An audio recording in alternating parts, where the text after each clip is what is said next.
Biodiversity के 3 levels हैं। एक कौन सा है? जेनेटिक बायोडाइवर्सिटी, स्पीशीज, और फाइनली स्टॉक बायोडाइवर्सिटी। मेरी बात समझिए। अब मेरी बात सुनिए। एक ही प्रजाति के अंदर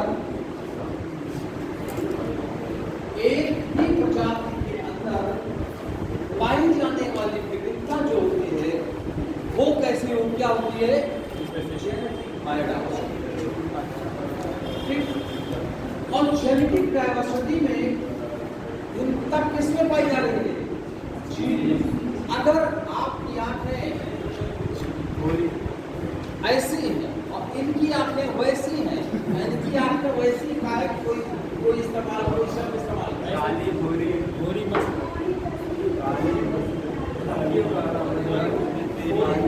आपको अच्छा खुश हो जाएगा, बुला लेगा नहीं सर।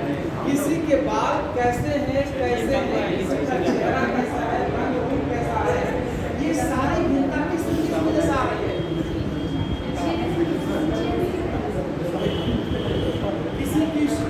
किसी की हाइट कितनी है, किसी की छोटी है या बड़ी है, किसी की मीडियम है, ये सारी भिन्नता जो एक ही प्रजाति के अंदर पाई जा रही है तो किसकी वजह से हो रही है? तो पहला डाइवर्सिटी क्या हो गई? Genetic diversity. इसका मतलब हुआ जो एक हमने दिखाया था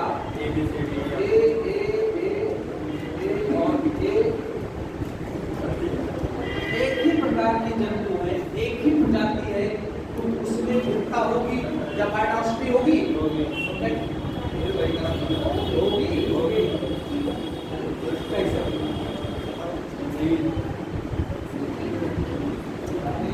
फिर कंफ्यूज जा रही हूँ एक ही प्रजाति के अंदर जो विविधता पाई जा रही है वो जीन की वजह से हो रही है। अब ये मान लिया 6 लोग मनुष्य है, 6 मनुष्य 2 3 4 5 6 है, 7 है, तो सातों में कुछ भिन्नता पाई जा रही है कि नहीं? किसकी वजह से पाई जा रही है? इसका मतलब एक ही प्रजाति में भिन्नता पाई जा रही है कि नहीं पाई जा रही है? सही पाई जा रही है, सही बताओ। वो एक कंपटीशन है, अपने जूता चप्पल का सिलेक्शन होगा। अगर आपका दिल करा नहीं पाई जाती तो वही बोलो, और फिर हम बताएंगे पाई जा रही है। पाई जा रही है ना? पाई जा रही है। अभी को देखो, अभी पाई जा रही है भाई। देखो मैं यही कह रहा हूँ, जेनेटिक एक ही प्रजाति के अंदर जो भी विविधता पाई जा रही है वो जेनेटिक बायोडाइवर्सिटी होगी, क्योंकि जीन की वजह से हर व्यक्ति दूसरे से अलग है। 100 गधा है, आपका गधा, दूसरा गधा, हमारा गधा, जिसका पाला है, जिसमें तुरंत अपना अपना पकड़ लोगे जाके कि नहीं पकड़ोगे? क्या गधा की प्रजाति एक ही तो है? गधा प्रजाति है, कुछ तो भिन्नता है, तभी तो उसने क्या नाम है, हमने पहचान दिया उसको। तो वो भिन्नता किसकी वजह से हुई? या सबने अपने अपने जानवर को खदेड़ दिया, रात को लौटे, सब अपने अपने मालिक के पास ही तो आते हैं। इसका मतलब है जो जानवर भी हमारे अंदर, जो मनुष्य के अंदर विविधता है उसको पहचानते हैं, नहीं पहचानते? किसकी वजह से? जी। तो अगर एक ही जाति के अंदर विविधता होती है तो जेनेटिक डाइवर्सिटी। दूसरी स्पीशीज डाइवर्सिटी, प्रजातियों की विभिन्नता। प्रजाति की विभिन्नता का मतलब मनुष्य प्रजाति एक। अच्छा, इसी हैबिटाट के अंदर इतनी जगह क्या एक ही प्रजाति है? नहीं।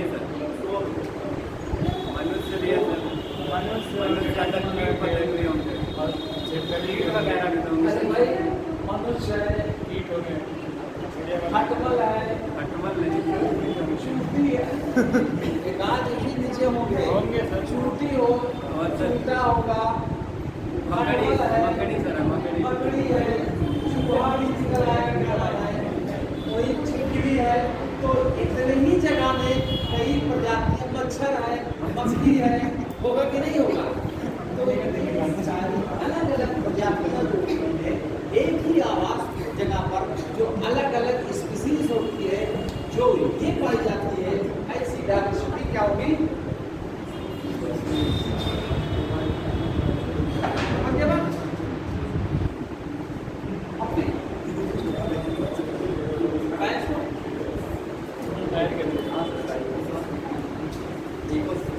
हम इकोसिस्टम में हम जब इकोलॉजी पढ़ रहे थे तो उसका जब स्तर कर रहे थे, स्तरीकरण कर रहे थे, कहाँ पढ़ रहे थे? पहला क्या था स्तर? इंडिविजुअल, प्रैक्टिकल, बहुत सारे, और दूसरा क्या है? पॉपुलेशन, कम्युनिटी,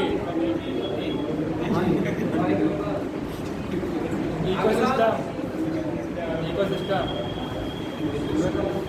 बायोम, बायोस्फीयर, और अगला बायोस्फीयर, बताइए। आप बताइए क्या एक बायोम में बायोम बड़ा होता है कि इकोसिस्टम बड़ा होता है?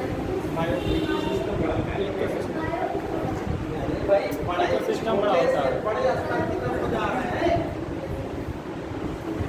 एक व्यक्ति है, कई व्यक्ति मिलकर के पॉपुलेशन बनाएंगे, कई तरह की पॉपुलेशन कम्युनिटी बनाएंगे, कई कम्युनिटी मिलकर के इकोसिस्टम बनाएंगे, कई इकोसिस्टम मिलकर के क्या बनाएंगे?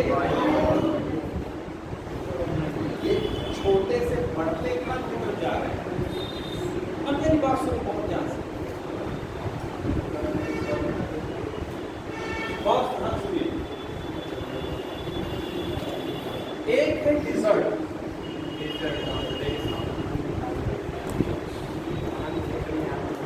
एक है क्रॉस, एक है फॉरेस्ट, एक है तालाब, एक है लेक,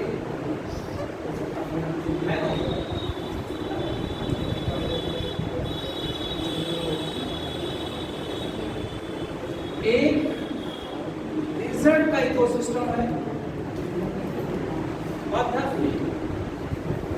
एक ग्रास का इकोसिस्टम है, और एक फॉरेस्ट का इकोसिस्टम है, और एक पॉन्ड का इकोसिस्टम है, और लेक का इकोसिस्टम है। क्या सभी प्रकार के इकोसिस्टम में जो विविधता एक समान होगी? नहीं। डिजर्ट में क्या जैव विविधता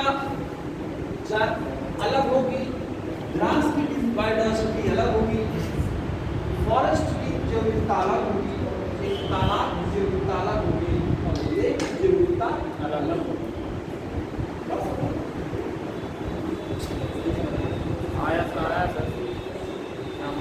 इसका मतलब हुआ हर इकोसिस्टम की बायोडायवर्सिटी अलग है कि नहीं है? जो डायवर्सिटी इकोसिस्टम में दिखी जा रही है, हर इकोसिस्टम में डायवर्सिटी अलग होने की वजह से ऐसी डायवर्सिटी जो हर इकोसिस्टम की डायवर्सिटी से अलग है, इसको इकोसिस्टम बायोडायवर्सिटी।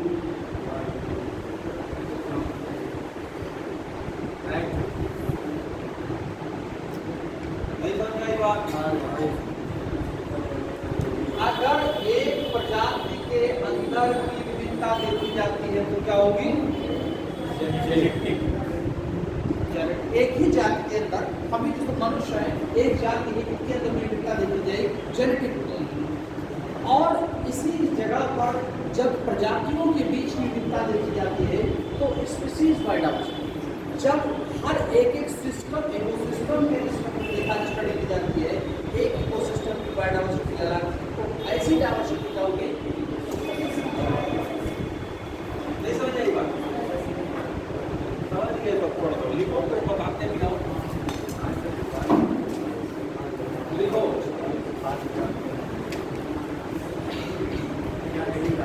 जेनेटिक डाइवर्सिटी लिख लीजिए, जेनेटिक डाइवर्सिटी लिखिए।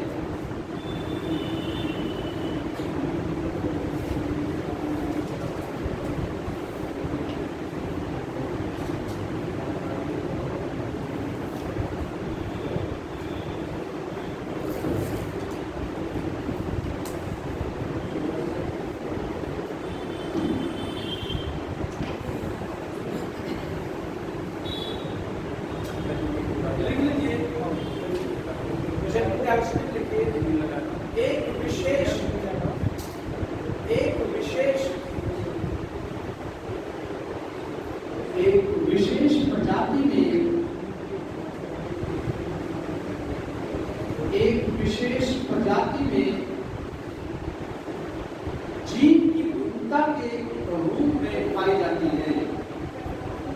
एक जाति में जीनों की जीन की विविधता के रूप में जानी जाती है।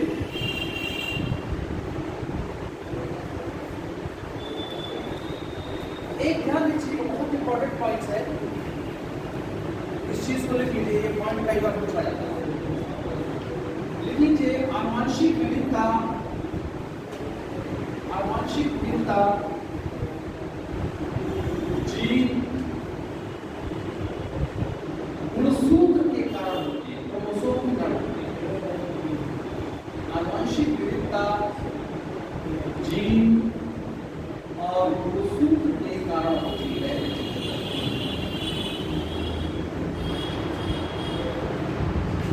आनुवंशिक विविधता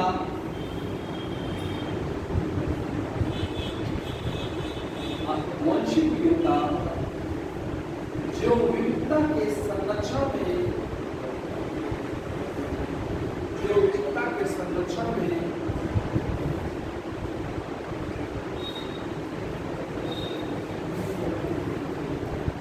जो विविधता के संरक्षण में संरक्षण में महत्वपूर्ण योगदान देती है।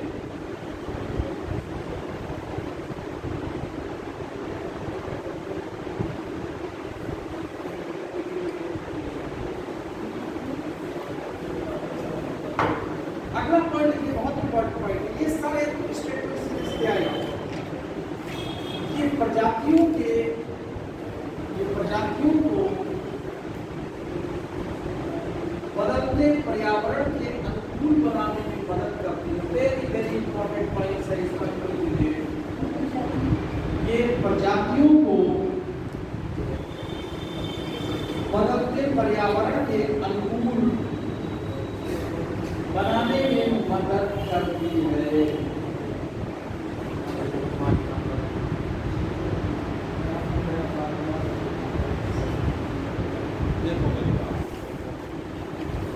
मसला क्या है?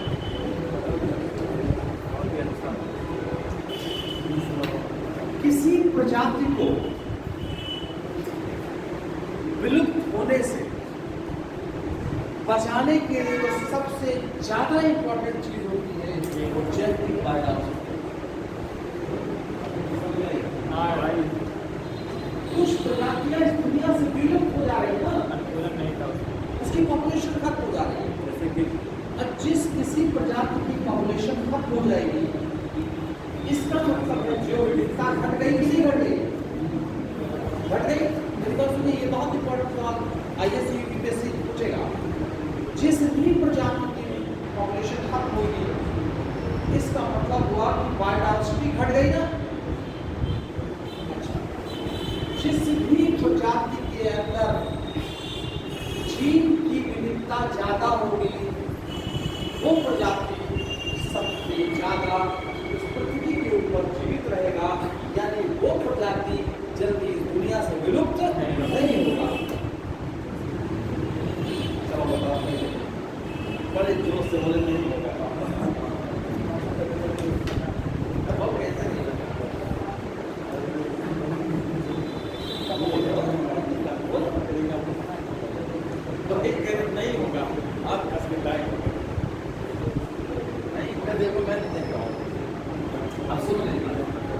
ये जो बता रहे हैं बहुत ही कॉन्सेप्ट इस तरह पूछेगा।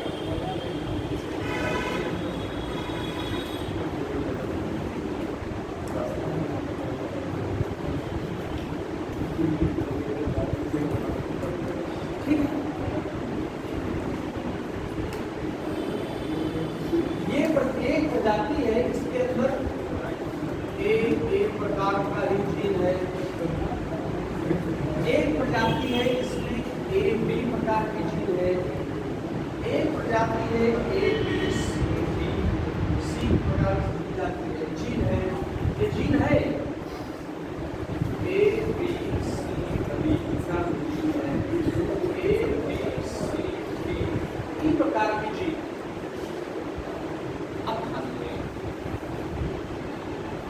सबसे ज्यादा जीन की विविधता किसमें है?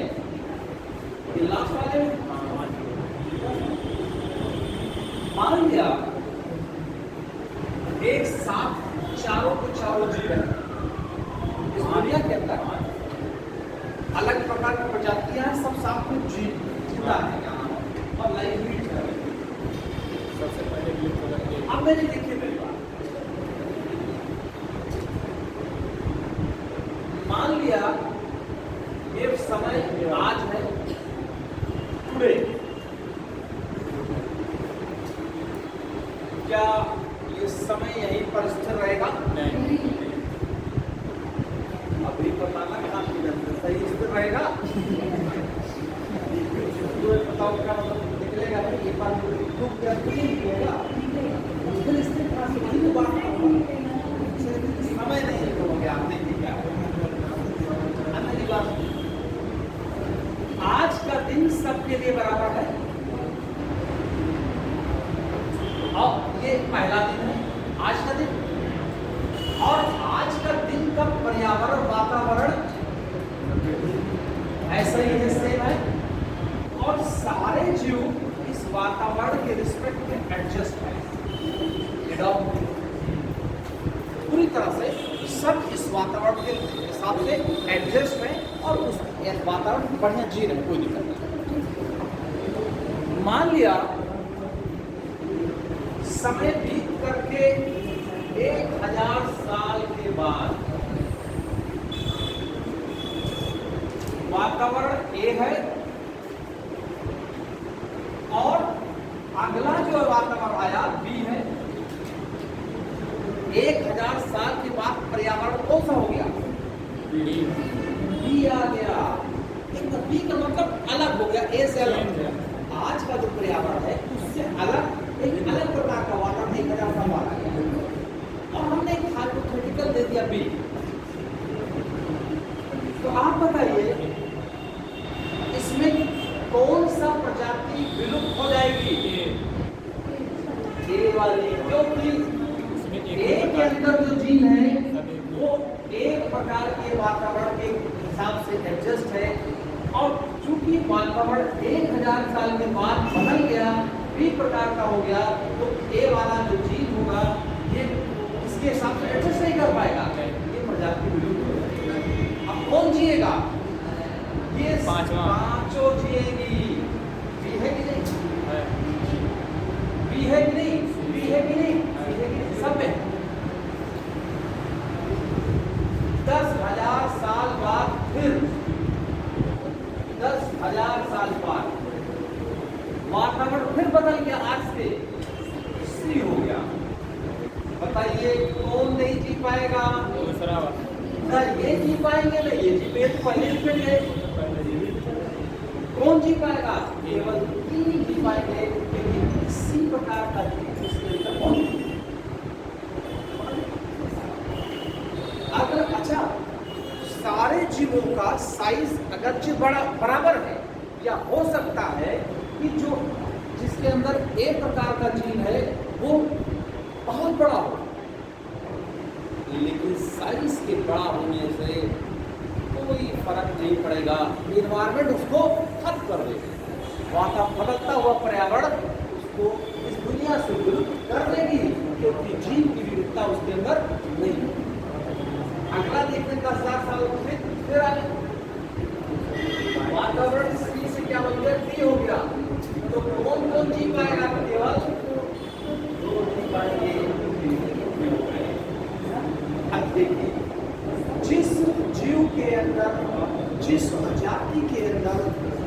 जीन की विविधता जितनी ही ज्यादा होगी, वो जीव बदलते हुए वातावरण के हिसाब से अपने आप को एडजस्ट कर जाएगा और वो दुनिया से कभी नहीं।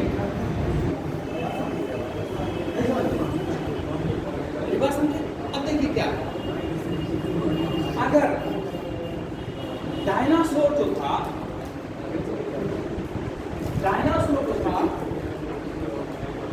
इस दुनिया में सबसे बड़ा जो साइज किस एनिमल का था? डायनासोर का साइज बहुत बड़ा था। मनुष्य उस माइक्रो लेवल पे से देख करके वीडियो में घुस जाते थे। लेकिन जब रूल कर रहा था इस दुनिया को 1902 एरा में, उस समय का पर्यावरण उसके जीन के अकॉर्डिंग एडजस्ट था। 1902 एरा के बाद तुरंत पर्यावरण बदला। जीन के अंदर उसके शरीर में जेनेटिक डाइवर्सिटी नहीं थी, जीन की विविधता नहीं थी। जो जीन उसके अंदर था बदलते वातावरण के अकॉर्डिंग एडजस्ट नहीं कर पाया, दुनिया में हो गया। शरीर बहुत बड़ा होने के बावजूद कोई फर्क नहीं पड़ा, खत्म हो गए। इसीलिए जेनेटिक डाइवर्सिटी जो होती है किसी स्पीशीज के सर्वाइवल के लिए सबसे ज्यादा जरूरी है।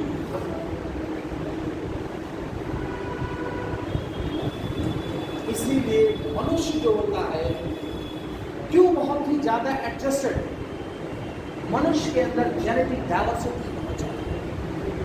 जीन की जितनी विविधता किसी प्रजाति के अंदर होगी, वो प्रजाति उतनी ही ज्यादा जिएगी, कभी उसको विलुप्त का खतरा नहीं होगा। जिस प्रजाति के अंदर जीन की विविधता कम होगी, वो आने वाले समय में विलुप्त होने का खतरा सबसे ज्यादा होगा। कोई दिक्कत किसी को नहीं? दिक्कत नहीं, आगे बढ़ते हैं। ये पॉइंट जो आपने लिखा है उसको लिख लीजिए, पूछा जाएगा। प्रजातियों को बदलते पर्यावरण के अनुकूल बनाने को मदद करती है। कोई दिक्कत? देखिए और थोड़ा सा बात हो रहा है।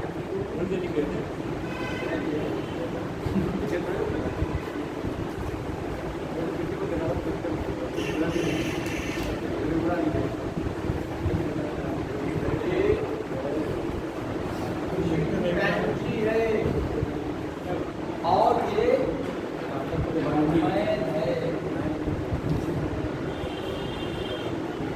ये क्या है? दोनों मनुष्य और चिंपैंजी के अंदर 94.4% जीन की समानता पाई जाती है। फर्क कितना है? 1.6। 1.6% जीन की विविधता होने की वजह से ये जुड़े में है और हम लोग बिजड़े से बाहर हैं। 1% जीन की सिमिलरिटी नहीं है, ये बेचारे और हम लोग आगे लिख लीजिए। ये बहुत इंपॉर्टेंट पॉइंट है, इसलिए जो है आगे लिख लीजिए। स्पीशीज प्रजाति विविधता दूसरा था ना, दो प्रजाति विविधता लिखो।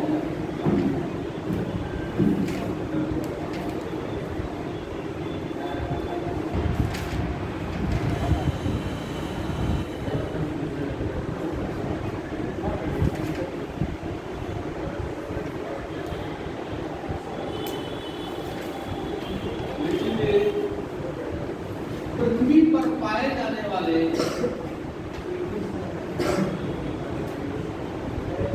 पर पाए जाने वाले जीवों में विविधता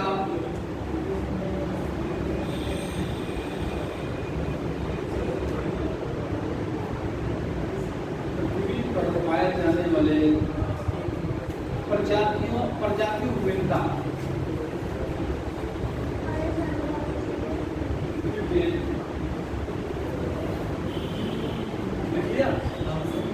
प्रजाति एक दूसरे से अलग अलग होती है, प्रजाति एक दूसरे से अलग अलग होती है,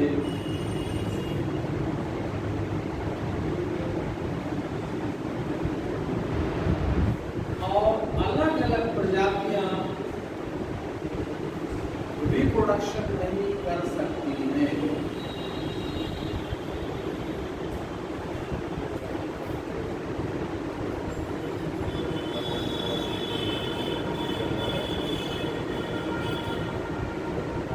क्या लिखा आपने?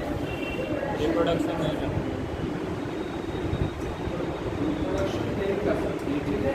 अगला लिख दीजिए, हालांकि हालांकि हालांकि निकट से संबंधित स्पीशीज में, हालांकि निकट से संबंधित स्पीशीज में उनके वंशानुगत गुणों में समानता होती है,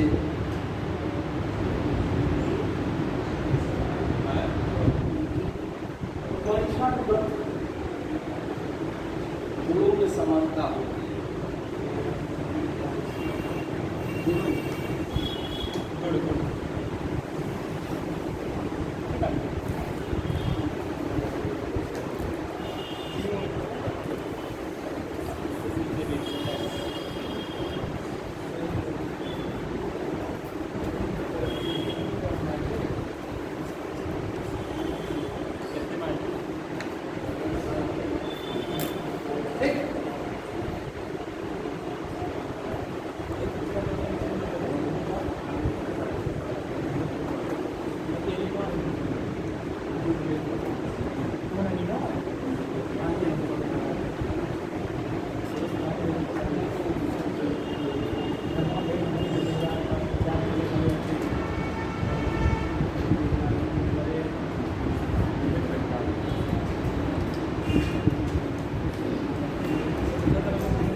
समझ आया?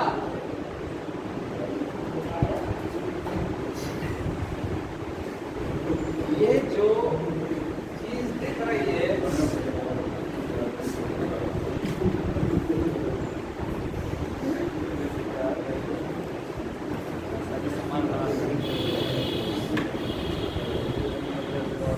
ये प्रजातियां है A B C D E.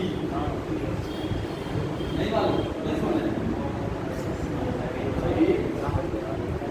एक कुत्ता है, एक बिल्ली है, एक चूहा है, एक खट्टर है, एक हाथी है, एक चूहा है। चलो ठीक है, इतना हो गया। वही जो बताया वही ये भी है, सेम है। एक कुत्ता है, एक बिल्ली है, एक छिपकली है, एक चूही है, एक चूहा है, वो भी है।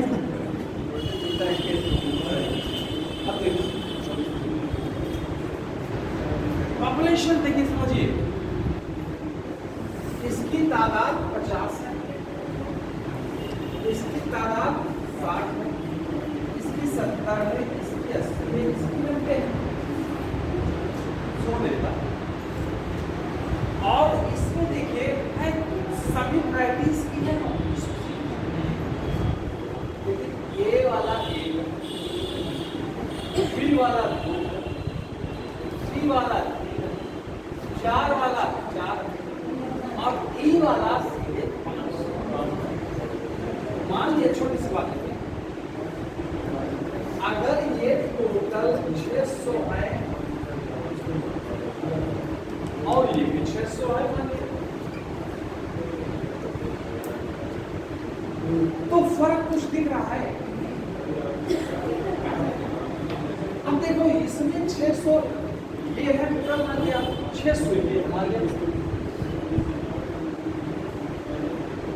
इसमें आप देखो सारी प्रजातियां तकरीबन सब बराबर बराबर है, थोड़ी बहुत फर्क है, ज्यादा नहीं, थोड़ा बहुत फर्क है, कोई 50 कोई 60 कोई 70 इस तरह से।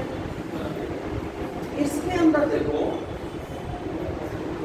एक है, दो है, तीन है, और एक ही स्पीशीज अचानक 500 केले हो जा रही है, तब जाके 600 हो गया। तो जहां पर प्रजातियों की विविधता ज्यादा है और यहाँ पर एक ही प्रकार के है, तो इवननेस बढ़ गया कि नहीं बढ़ा? इवननेस मतलब एक तरह का पॉपुलेशन ज्यादा हुआ कि नहीं हुआ? और यहाँ पर एक तरफ का पॉपुलेशन बराबर नहीं है, सबका बराबर बढ़ता हुआ है। पहली बात थी। दूसरा है वही मैंने बताया, ए बी सी डी ई, और एक ये है ए ए ए ए और बी बी।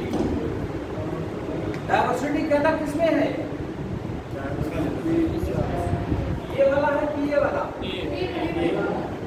तो यहाँ पर पॉपुलेशन रिच स्पीसीज रिच ज्यादा है, अलग अलग 5 मेंबर, 5 के पांचों अलग प्रजाति, और इसके अंदर क्या है, 5 मेंबर है लेकिन 2 ही स्पीसीज है, तो यहाँ इवननेस नहीं समझे बात?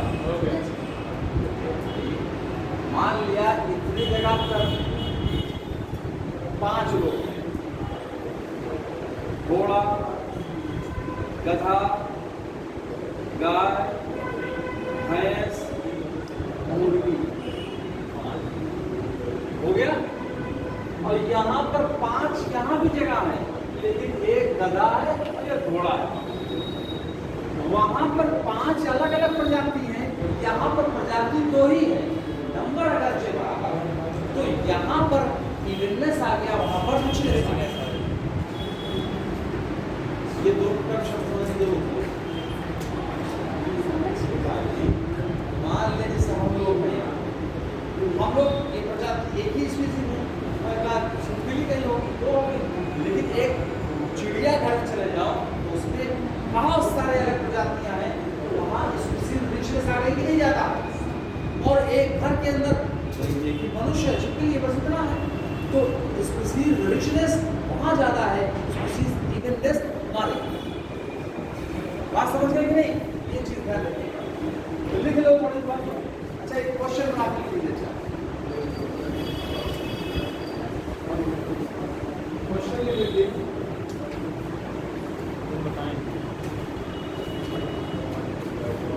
डाइवर्सिटी बहुत ज्यादा है,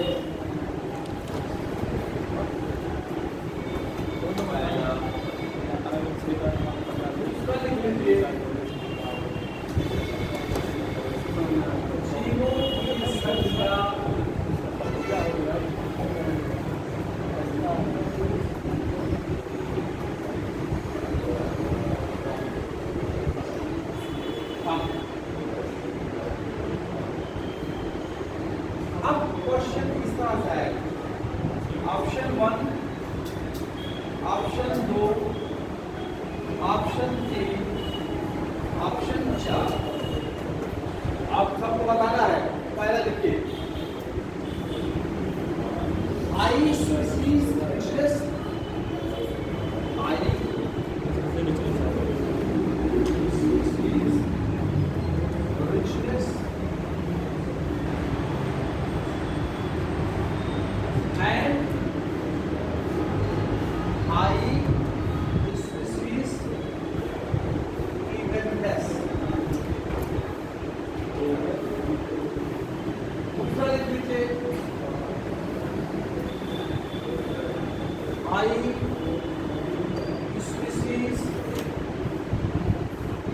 richness and low species evenness.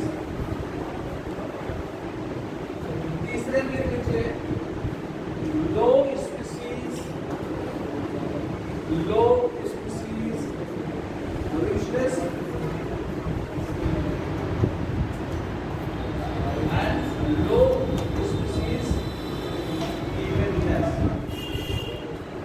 वहां लिख दीजिए low species richness high species evenness, low species richness and high species evenness. इन दो स्टेटमेंट से आप कंक्लूजन निकालिए, कैसे निकालिए।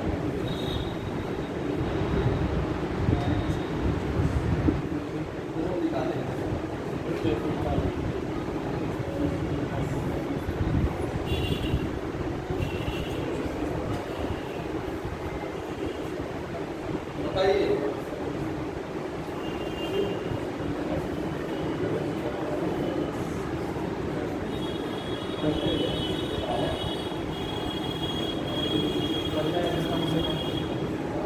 कौन निकालेगा? देखिए समझ नहीं आ रहा, मैं क्या डाइवर्सिटी बहुत ज्यादा है, इसका मतलब हुआ रिचनेस ज्यादा हो गया। तो रिचनेस देखिए हाई रिचनेस से भी है, हाई रिचनेस का क्या, हाई रिचनेस से भी हो गया। अब लो स्पीसीज रिचनेस और लो स्पीसीज, ये तो दोनों कट गया, ये दोनों फल कट गया ना, नहीं आया। पहला स्टेटमेंट ये कह रहा है डाइवर्सिटी बहुत ज्यादा है, तो इसका मतलब रिच होगा। और कह रहा है जीवों की संख्या बहुत कम है, तो जीवों की संख्या अगर कम है, मान लीजिए जैसे 5 जीव है यहाँ ए बी सी डी, ये है। आप देख रहे हो एक स्पीसीज ये हो गई, ये हो गई, ये हो गई, आधा हो गई और ये हो गई, वाली ये हो गई। तो इसका मतलब है कि स्पीसीज 5 है, तो स्पीसीज रिचनेस, स्पीसीज ज्यादा, अलग अलग प्रजातियां पांचों हैं, तो रिच होगा कि नहीं होगी। और दूसरी बात भी कह रहा है जीवों की संख्या कम है, इसका मतलब कम है तो ये कम ही होंगे। अगर मान लिया जीवों की संख्या 10 हो,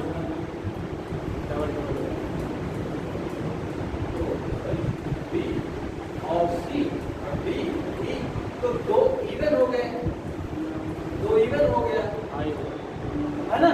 और पॉपुलेशन और होती तो मान लिया तो 5 प्रकार के एक होते, तो प्रकार चूंकि पॉपुलेशन कम है तो इवननेस क्या होगा, कम होगा ना। यही समझ पाए हैं। अब देखिए मैं थोड़ा सा और समझा।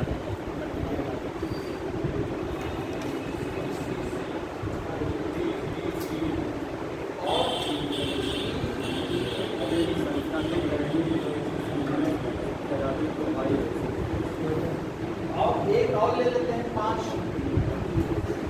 ए बी सी डी। मेरी बात सुनिए, बात ध्यान सुनिए। इसमें कितनी प्रजाति है? 5। इसमें कितनी प्रजाति है? इसमें कितनी? 5 दोनों में 5-5 है। कितना है इसमें? उसमें कितना है ऊपर वाले? 5 प्रजाति। और इस नीचे वाले में कितना? 5। बिल्कुल सही। स्पीसीज कॉमन है, बराबर 5 स्पीसीज है प्रजातियां, बिल्कुल क्लियर होना चाहिए। डाइवर्सिटी बहुत ज्यादा है, डाइवर्सिटी दोनों में कॉमन है, ठीक। लेकिन दूसरा फिर क्या कर रहा है, जीवों की संख्या कम है। जीव संख्या इसमें ज्यादा है कि इसमें ज्यादा? ऊपर वाला। अगर संख्या ज्यादा होती तो इवननेस बढ़ जाता ना। देखो 5 जीव एक तरह के हैं, तो इवननेस बढ़ गया। यहाँ क्या रहा है, जीवों की संख्या कम है। जब कम है तो 5 प्रजाति में 5 ही जीव, तो इवननेस क्या हुआ, कम हो गया ना। दूसरा ऑप्शन सही हो जाएगा कि नहीं? हो जाएगा। नहीं समझिएगा।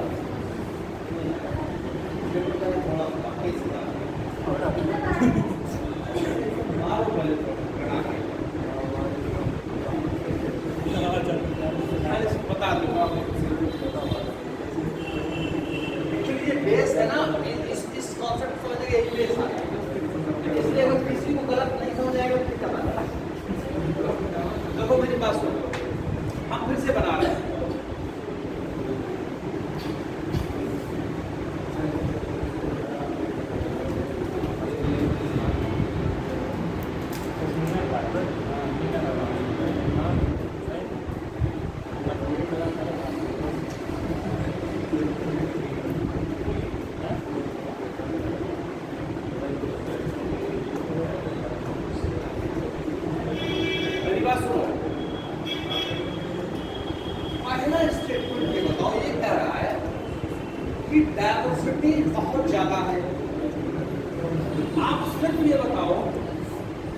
कि ऊपर वाले कॉलम में कितनी प्रजातियां हैं?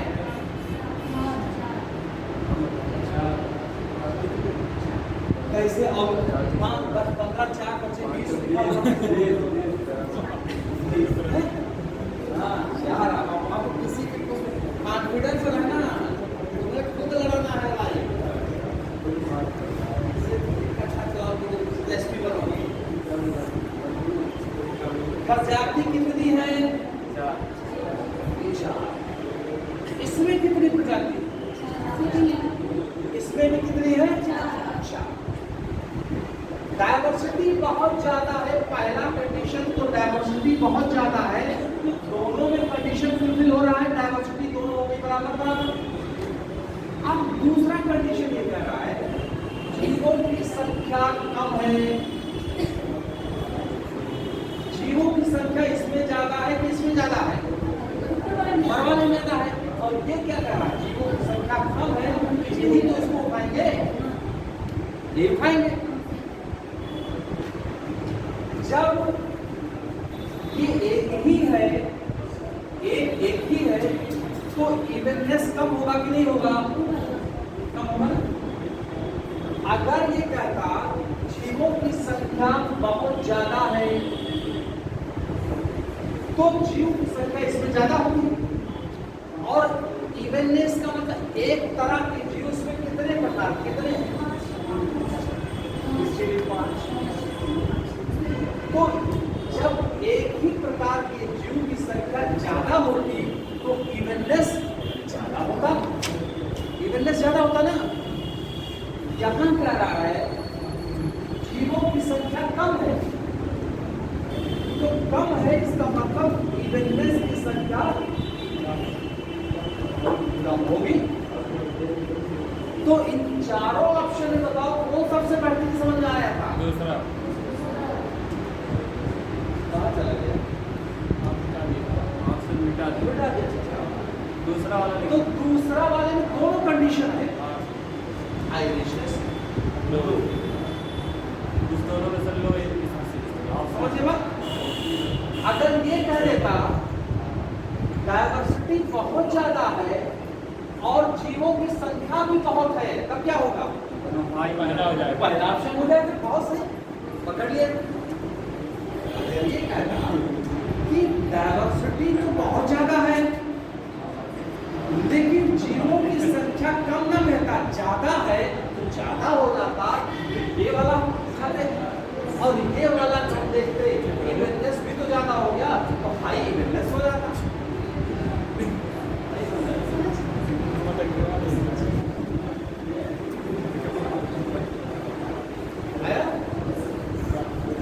सवाल को देखिए, रिचनेस इवननेस को जब सवाल लेकर किया तो समझ आया ना। अब इस तरह के सवाल यूपीएससी इस तरह से पूछे, ऐसे ही देगा करना बोला। अच्छा, यूपीएससी क्या करता है, एक सवाल को पूरा एक पेज में पढ़वाता और उसे गोला दे देगा, 50-50 गोला सिखा देगा। गोला सिखा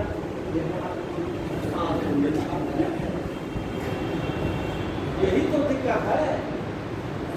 अरे इनका क्या है, ये गोला है, यही जो बनाया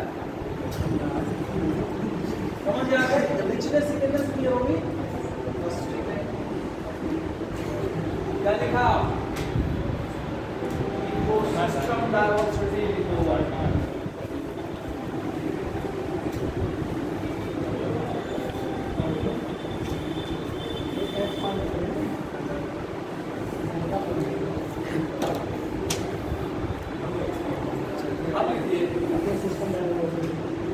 इकोसिस्टम डायवर्सिटी लिखो।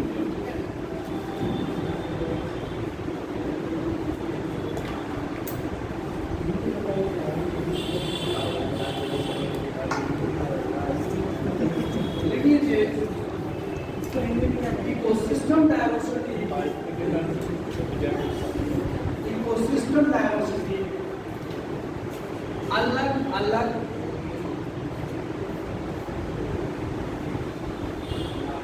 पर्यावास में होता है, हैबिटाट में होता है। अलग अलग एग्जाम्पल लिख लीजिए, क्रॉसलैंड, वेटलैंड, घास का मैदान, दलदल का मैदान, रेगिस्तान,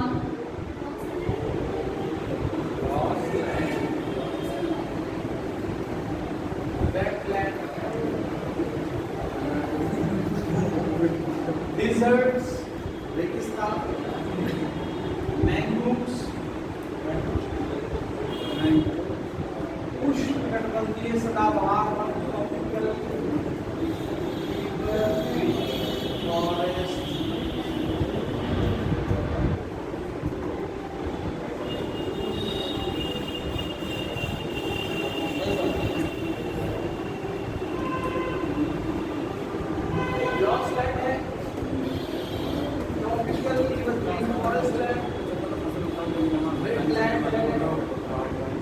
ये सारे जो इकोसिस्टम है, या सारे इकोसिस्टम में डाइवर्सिटी कॉमन है?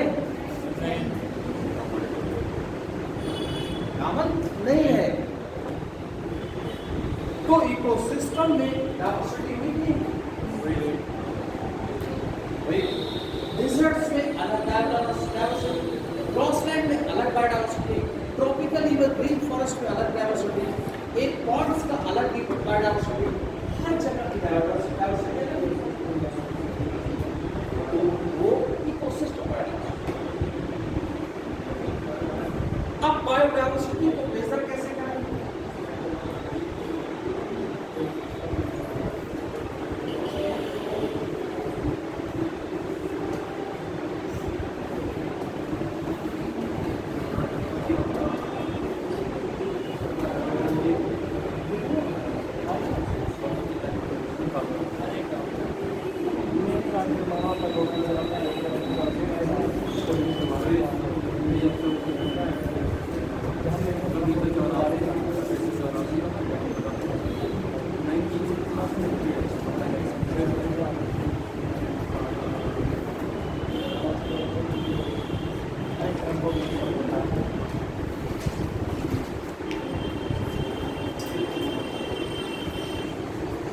क्या हो गया? सरल समस्या है।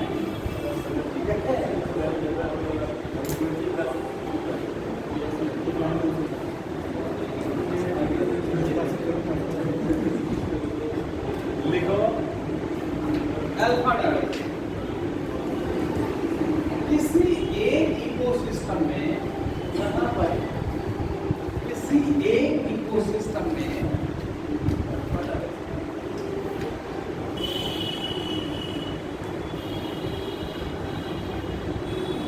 पाए जाने वाली जो विविधता को अल्फा बायोडायवर्सिटी कहते हैं। क्लियर? किसी एक इकोसिस्टम में पाए जाने वाली जो विविधता को अल्फा बायोडायवर्सिटी कहते हैं।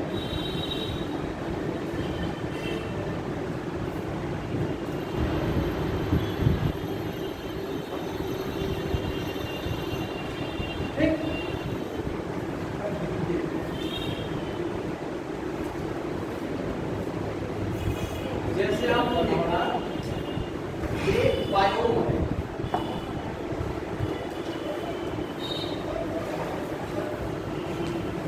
एक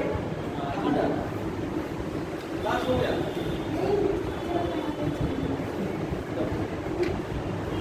अच्छा, आप जा रहे हैं। अच्छा, देखिए एक बायोम है, एक बायोम में कितने इकोसिस्टम है? बहुत सारे। बिल्कुल सही, आप समझ आया? ये मतलब समझ आ रहा है। एक बायोम में कई इकोसिस्टम हो सकते हैं। इसका मतलब हुआ कि जो बायोम है, एक बायोम इकोसिस्टम से बड़ा हुआ है।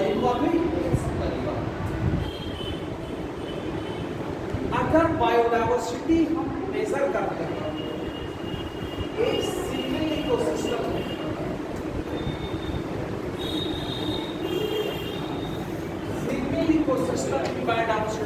मेजर करते हैं तो क्या होगा अल्फा। नहीं समझ में आई? एक बायोम के अंदर कई इकोसिस्टम है ना, अगर दो बायोडायवर्सिटी के बीच में तुलनात्मक अध्ययन जब करते हैं,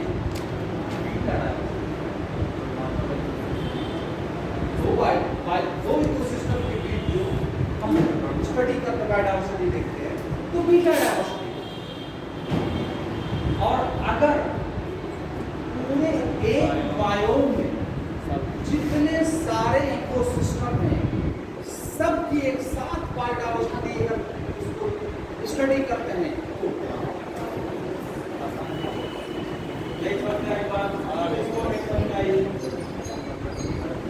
नहीं आई तो एक दूसरे के साथ झूठा मारो। अब एक जो बोलेगा आदमी आई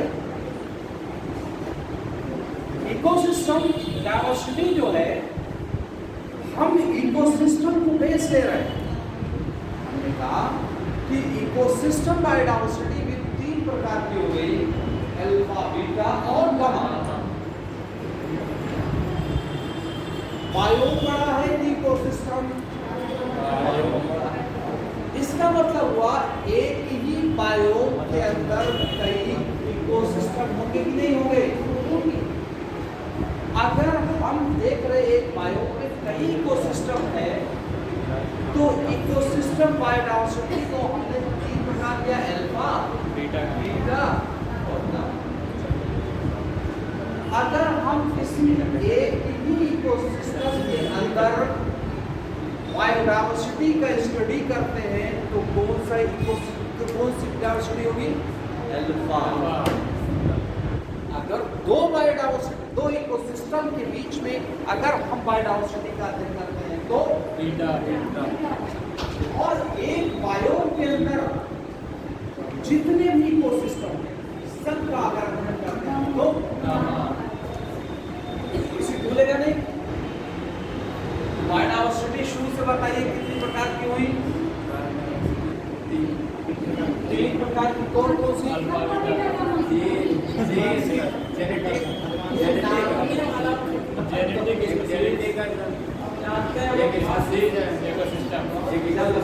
सवाल गलत हो जाएंगे, बोला वाला दूसरे फल होगी क्या नाम है, जो बहुत ज्यादा उतावला हो जाता है ना, मतलब एक शब्द तक खलबली मचाना, खलबली मच जाए। जैसे देखा आंसर खलबली हड़बड़ मार के बोला 5 तो छटक मार दिया, ऐसा छटक मारा तो 8 को मारा, बोला हर देना कितने प्रकार की बायोडायवर्सिटी के स्टडी कितने लेवल पे किया गया? कौन कौन सा?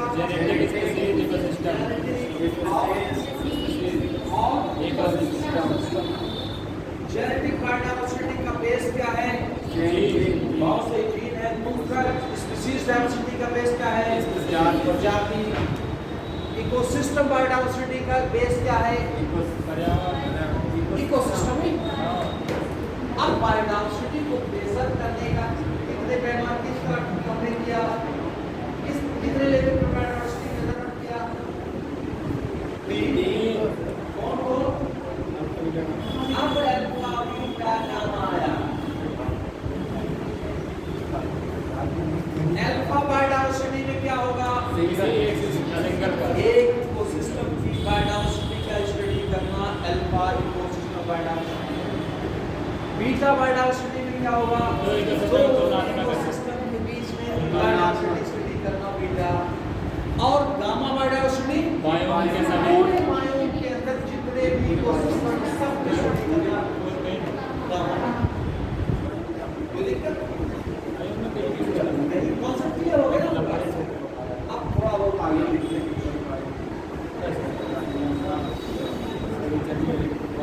देखिए इसमें क्या लिखा? अल्फा लिखा ना, दूसरा लिखिए बीटा बायोडायवर्सिटी।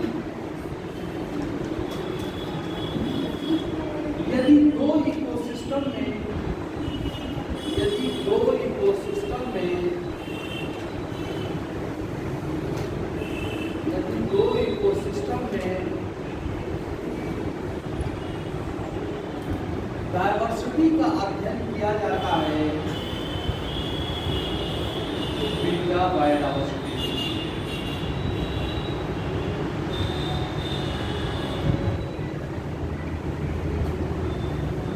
दूसरा लिख लीजिए गामा बायोडायवर्सिटी।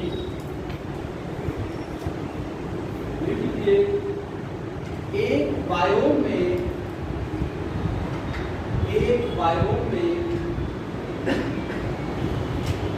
कई इकोसिस्टम होते हैं। एक बायोम में कई इकोसिस्टम होते हैं और सभी इकोसिस्टम में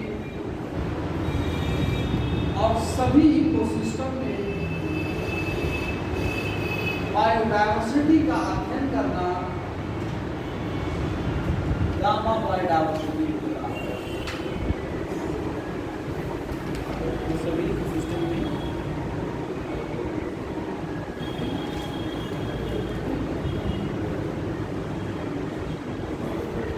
और सभी इकोसिस्टम में बायोडायवर्सिटी का अध्ययन करना गामा बायोडायवर्सिटी कहलाता है।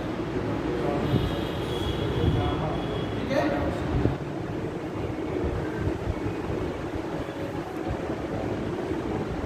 अब लिखिए बायोडायवर्सिटी के प्रमुख खतरे।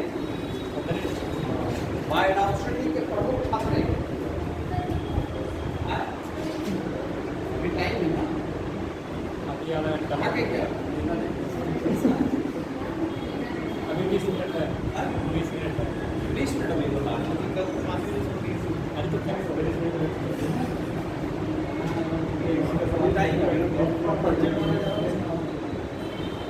बायोडायवर्सिटी के खतरे।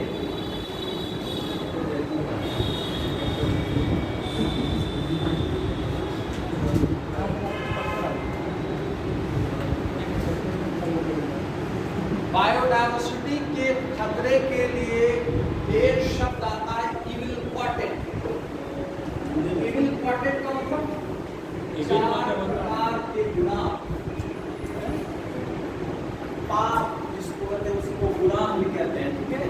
इविल का मतलब है पाप। क्वार्टेट का मतलब क्या होगा?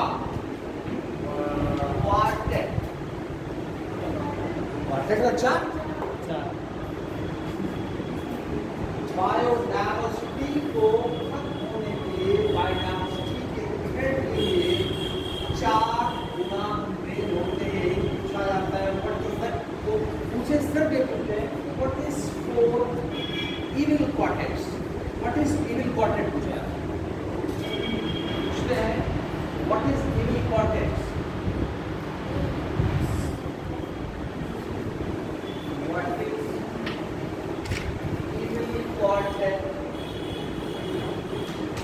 पूछेगा व्हाट इज इविल क्वार्टेट्स, तो आप सीधे बताओगे ये बायोडायवर्सिटी के खतरे से रिलेटेड एक शब्द है। चार पाप और चार गुनाह को एक बताओ। यानी बायोडायवर्सिटी को खत्म होने के लिए, बायोडायवर्सिटी को थ्रेट्स होने के लिए, प्रजातियों को विलुप्त होने के लिए वो चार कौन से फैक्टर हैं जो बहुत बड़ा फैक्टर रोल अदा करते हैं कि बायोडायवर्सिटी खत्म हो जाए। वनों की कटाई हो जाएगी। वनों की कटाई,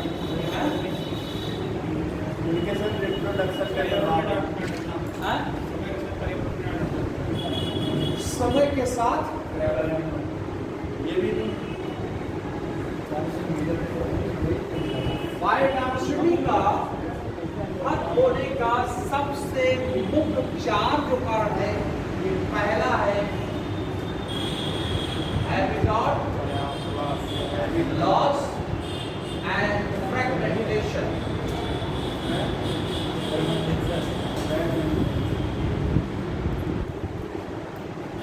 अगला लिखिए, चारों लिखते उसको समझा देते हैं।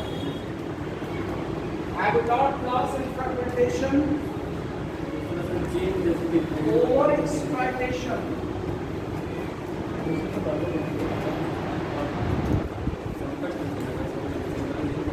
exotic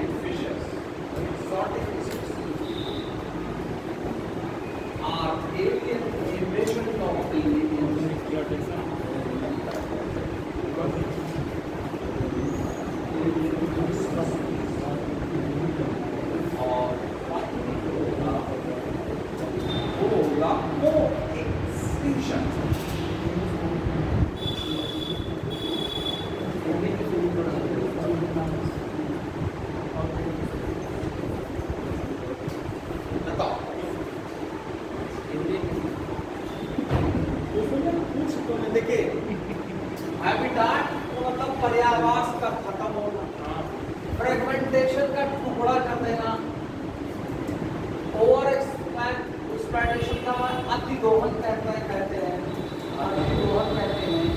एक्सोटिक स्पीशीज का मतलब बाहर से कोई प्रजाति किया जाती है, और कोई सह विलुप्ति।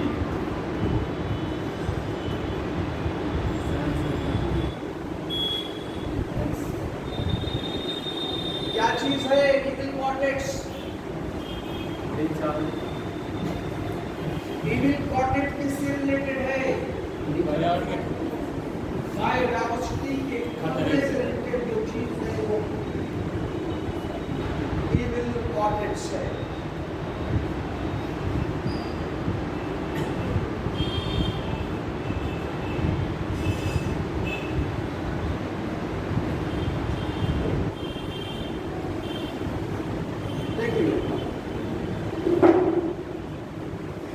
अगर किसी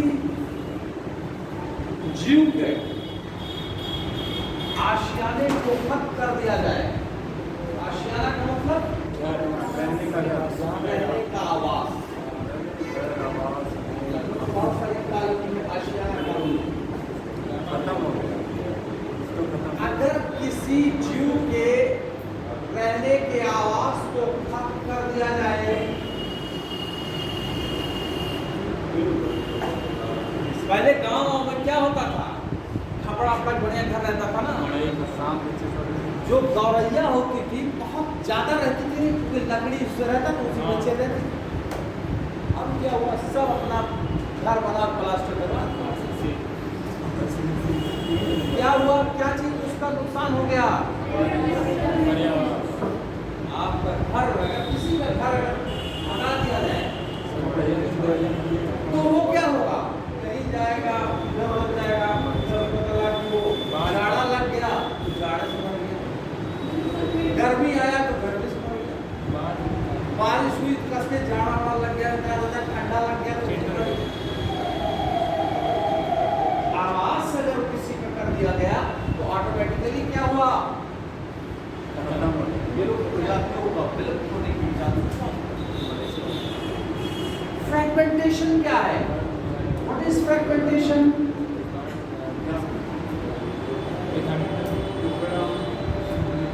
व्हाट इज फ्रैगमेंटेशन? देखिए, एक जंगल है और इसमें प्रजातियां रोमिंग कर रही हैं, आ रही जा रही हैं। अगर इस जंगल में बीच से रोड निकाल दिया जाए, जाहिर से ये बीच से रोड निकल गई तो इकोसिस्टम या हैबिटेट को तोड़ दिया गया, कि ये तोड़ दिया गया, जहां बेचारी फ्रीली कर दे, चौड़ी हाईवे बन गया, उसका जो रेंज था, जो अपना खाना पीना या अपना जो लेता था, उसका रेंज जो बड़ा था, तोड़ देने से कम हो गया कि नहीं कम हुआ?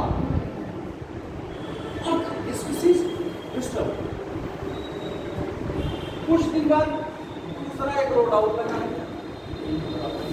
अब जहां पूरा यहां से यहां तक उसकी रेंज थी, अब उतने दूर को चला गया। और जब जीवों की फ्रीडम को डिस्टर्ब कर दिया जाता है, वो बायोलॉजिकली वो डिस्टर्ब हो जाते हैं और उनकी प्रजातियों को विलुप्त होने का खतरा। तो पहला क्या था? Loss and fragmentation is the first evil for the loss of biodiversity. पहला गुनाह क्या है किसी प्रजाति को विलुप्त होने का?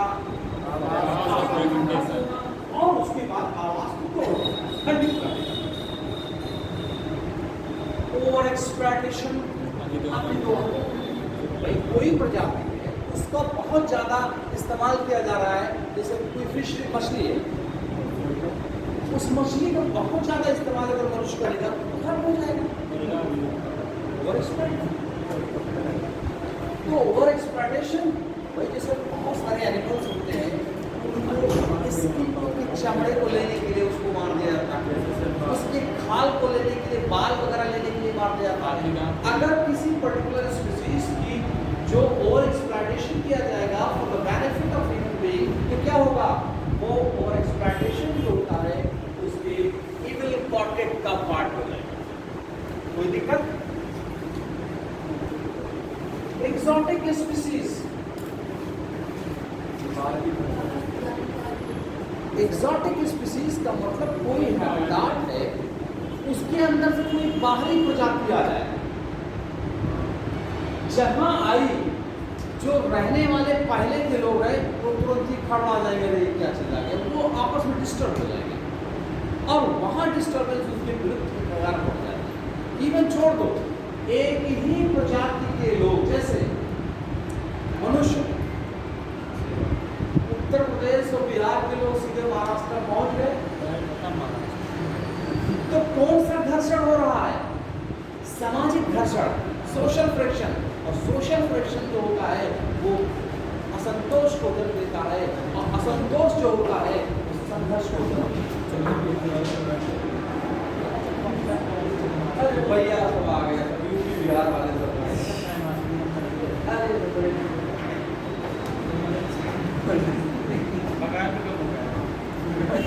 भाई आप सामाजिक घर्षण ही तो हर जगह लड़ाई झगड़ा हो जाती है।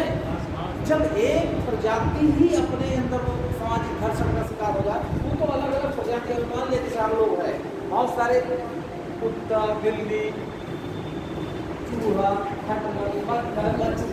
एडजस्टेड है ना। अगर कोई अमेरिका की कोई प्रजाति ऐसी खूंखार वाली आ जाए तो हर आदमी तो चौंका रहेगा, वो आ ना जाए।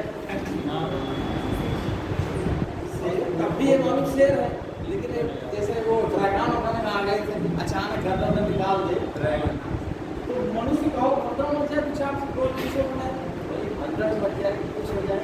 तो कहने के बाद कोई प्रजाति अगर किसी हैबिटाट में नई एलियंस अगर आती है तो उस हैबिटाट के अंदर जो बायोडायवर्सिटी एक्सटेंशन का बहुत ज्यादा।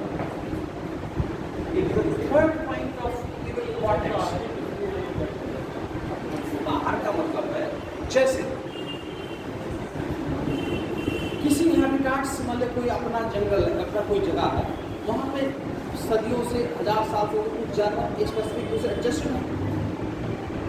अचानक कोई चाइना से कोई ऐसी प्रजाति आ जाए जिसको देखे ना तो हमारा, जैसे बहुत सारे जो आक्रांता जब यहाँ पे आए तो उन्होंने कभी हाथी देखा ही नहीं, इतने बड़े बड़े। अब वो जो आए भगदड़ लग गई उनका, वैसे कि हाथी बराबर। तो कोई भी प्रजाति जब एकदम नई जगह पे एलियंस आ जाती है तो बायोडायवर्सिटी के लॉस होने का बहुत तीसरा। चौथा क्या है?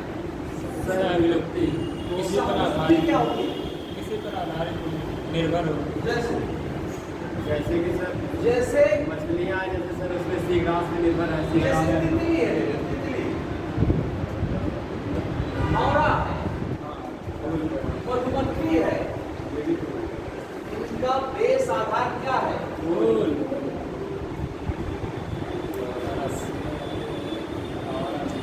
ये फूल की प्रजाति अगर खत्म हो जाएगी क्या करेंगे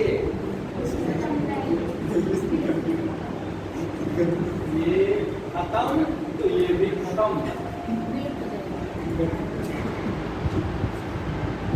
ये खत्म तो ये भी खत्म। तो वही होगा कि वो हमें तुमने करा था कि तुम्हें याद होगी ना याद, ये खत्म ये को एक्सटिंक्शन, इसी को कहा जाता है सब विलुप्ति। एक अगर मर गया है,